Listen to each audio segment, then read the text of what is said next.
안녕하세요. 물강물강의 어흥입니다. 오늘은 물리원 파트에 있는 초전도체에 대해 알아보겠습니다.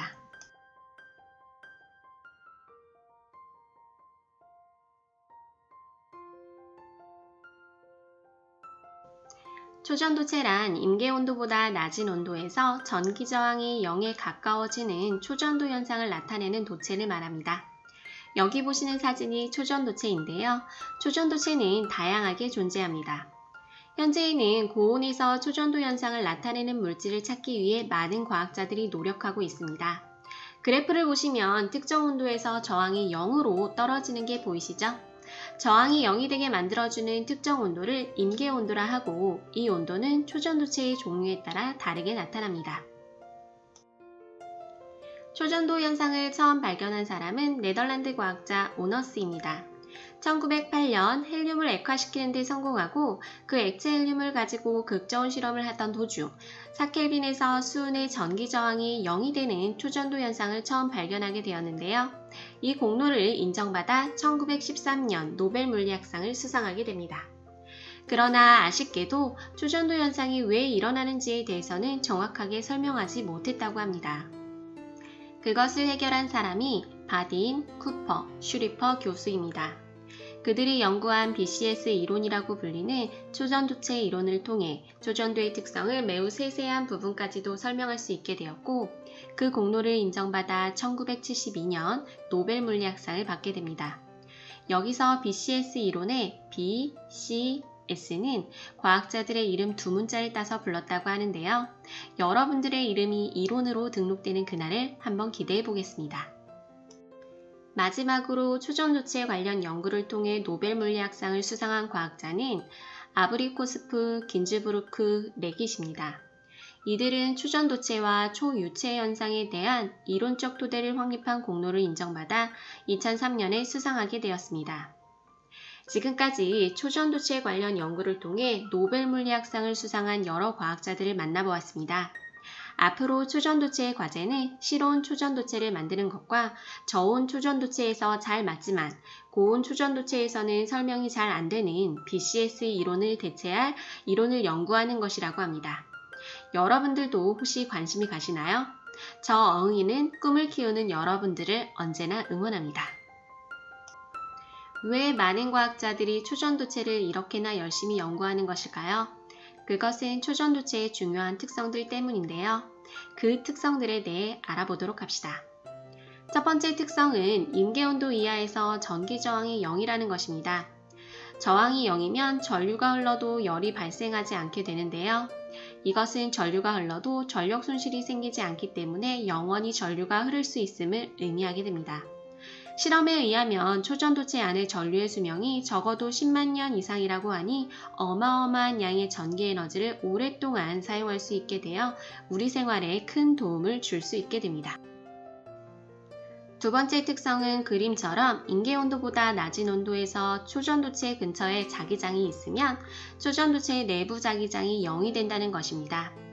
여기서 우리는 주변 자석이 있을 때 자석에서 나오는 자기장을 밀어내는 반발력을 받아 위로 뜨는 마이스너 효과를 볼 수 있게 되는데요. 이것을 이용하여 자기부상열차 같은 것을 만드는 데 사용할 수 있습니다. 마지막으로 초전도체 활용 분야를 살펴보면 MRI, 케이블 등 응용 부분은 매우 무궁무진합니다. 특히 의료, 교통, 정보통신, 에너지 분야에서 큰 주목을 받고 있으니 여러분들도 한번 다양하게 관심을 가지고 살펴보면 더욱 좋을 것 같습니다. 지금까지 우리는 초전도체에 관한 이모저모를 살펴보았는데요. 이제는 이와 관련된 실험을 몇 가지 진행해 보고자 합니다. 우선은 초전도 현상을 가능하게 한 액체 헬륨 말고 액체 질소에 대해 살펴보는 실험을 진행하도록 하겠습니다. 준비물은 풍선, 커다란 통, 나무 젓가락, 그리고 액체 질소가 필요합니다. 액체 질소는 조금 저렴한 반면 그것을 보관하는 저장 용기가 비싸서 학교에서 잘 진행하지 못하는 실험입니다. 그리고 마지막으로 장갑을 준비해 주시면 좋겠습니다. 풍선에 바람을 불어 넣어둡니다. 이제 저장 용기에서 액체 질소를 꺼내 커다란 통에 부어줍니다.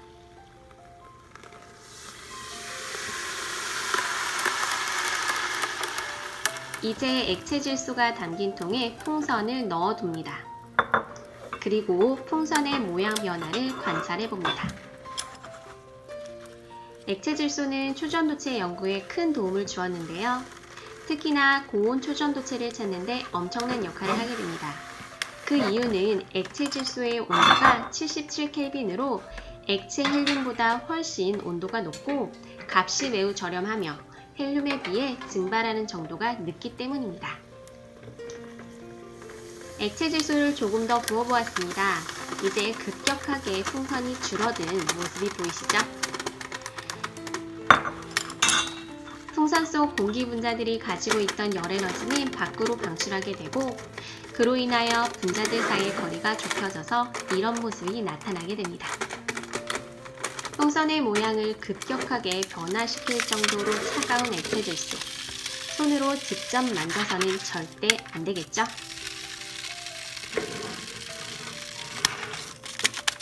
밖으로 꺼내놓은 풍선이 주변의 열을 흡수하여 원래의 상태로 되돌아가게 됩니다.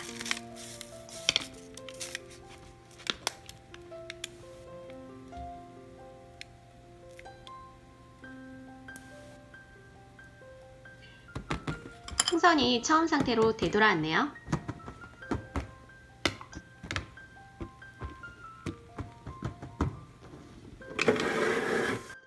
두 번째 실험은 초전도체의 마이스너 현상 살펴보기입니다. 준비물은 네오디움 자석, 초전도체, 액체 질소, 장갑, 커다란 통, 나무젓가락입니다. 지금 보시는 게 초전도체입니다.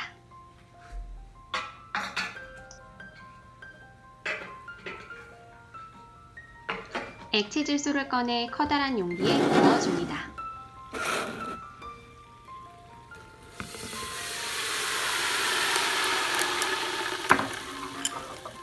이제 액체 질소 속에 초전도체를 넣어줍니다. 이제 초전도체의 온도가 내려가기를 기다리기만 하면 됩니다.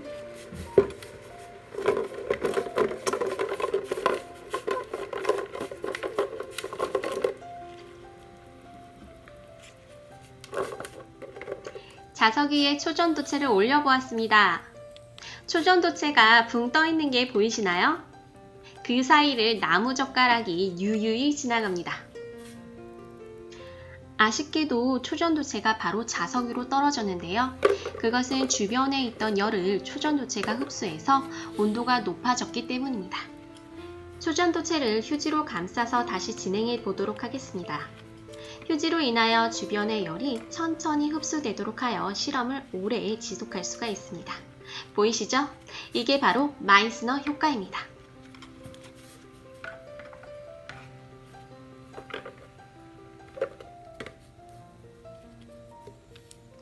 아까 보았던 초전도체를 같이 올려 놓았는데요. 보시면 그 초전도체는 금방 힘을 잃고 떨어지는 것을 살펴볼 수가 있습니다. 온도가 쉽게 올라가고 있다는 증거겠죠. 빙글빙글 돌아가는 초전도체, 초전도체와 자석 사이를 지나가는 나무젓가락. 신기하지 않나요? 지금까지 우리는 마이스너 효과 실험을 살펴보았습니다. 물깡물깡 친구들, 지금까지 어흥이와 함께 초전도체에 대해 배워보았습니다. 이제 좀 초전도체에 대해서 우쭐하며 이야기할 수 있나요? 많은 고등학생 친구들은 이제 이 초전도체를 시험 문제에서도 볼 수가 있을 텐데요. 문제 유형은 크게 두 가지입니다. 다른 소재들과 함께 특성을 구분하는 문제, 그래프를 통해 초전도체를 찾는 문제. 딱 봐도 어렵지 않죠? 맞습니다. 초전도체는 선생님들이 맞추라고 제시한 문제이니 꼭 모두 맞추시길 바랍니다. 다음 영상이 올라올 때까지 안녕!